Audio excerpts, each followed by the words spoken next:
Once upon a time, in a kingdom far, far away, there lived a poor woodcutter. The woodcutter had an old and sick axe that he used to cut wood for the king's palace. One day, while chopping wood, the axe slipped from his grasp and fell into a deep, dark hole. The woodcutter cried out in despair because his axe was not just any ordinary tool. It was a precious gift from his father who had passed away. It was all that he had left of him, and now it was gone forever. As he stood there lamenting his loss, an old man appeared before him. "Why are you making such a fuss?" he asked.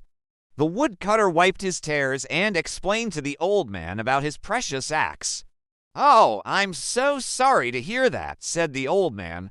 "I may be old and weak, but allow me to retrieve your axe. You may think it's hopeless, but nothing is impossible if one has faith." With that, the old man walked up to the edge of the hole and disappeared.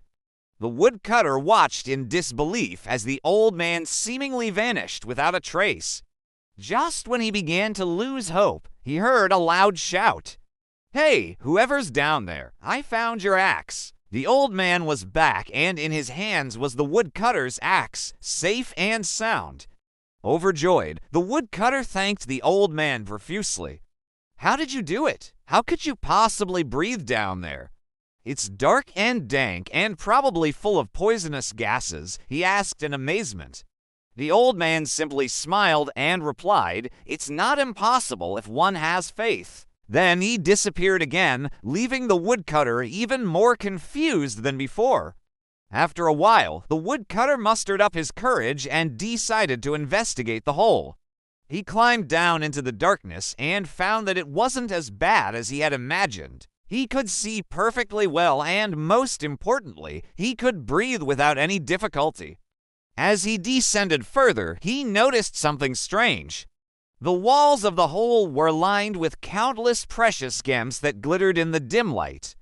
Rubies and sapphires, emeralds and diamonds, all kinds of precious stones imaginable were embedded in the walls like they were wallpaper. At first, the woodcutter thought he was dreaming. But as he reached out and touched one of the stones, he realized that it was real. He quickly filled his pockets with as many gems as he could carry and started to climb back up.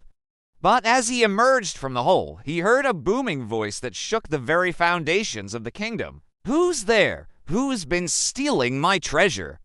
The woodcutter froze in his tracks. He turned around slowly and saw a huge, fearsome dragon approaching him. Its eyes were like burning coals, and its claws were sharp as daggers.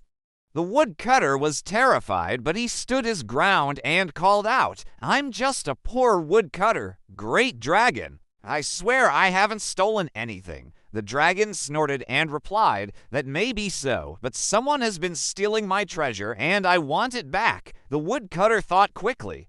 He needed to convince the dragon that he wasn't the thief.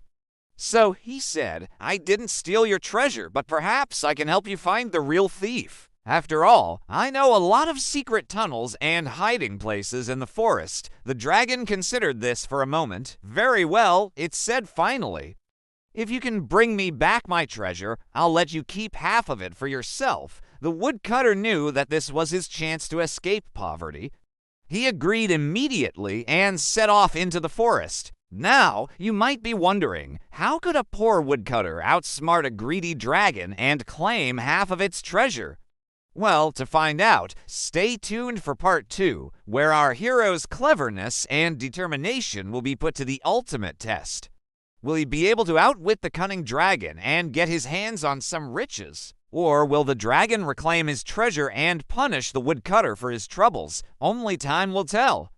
So make sure to subscribe and join us next time for the thrilling conclusion of this epic adventure.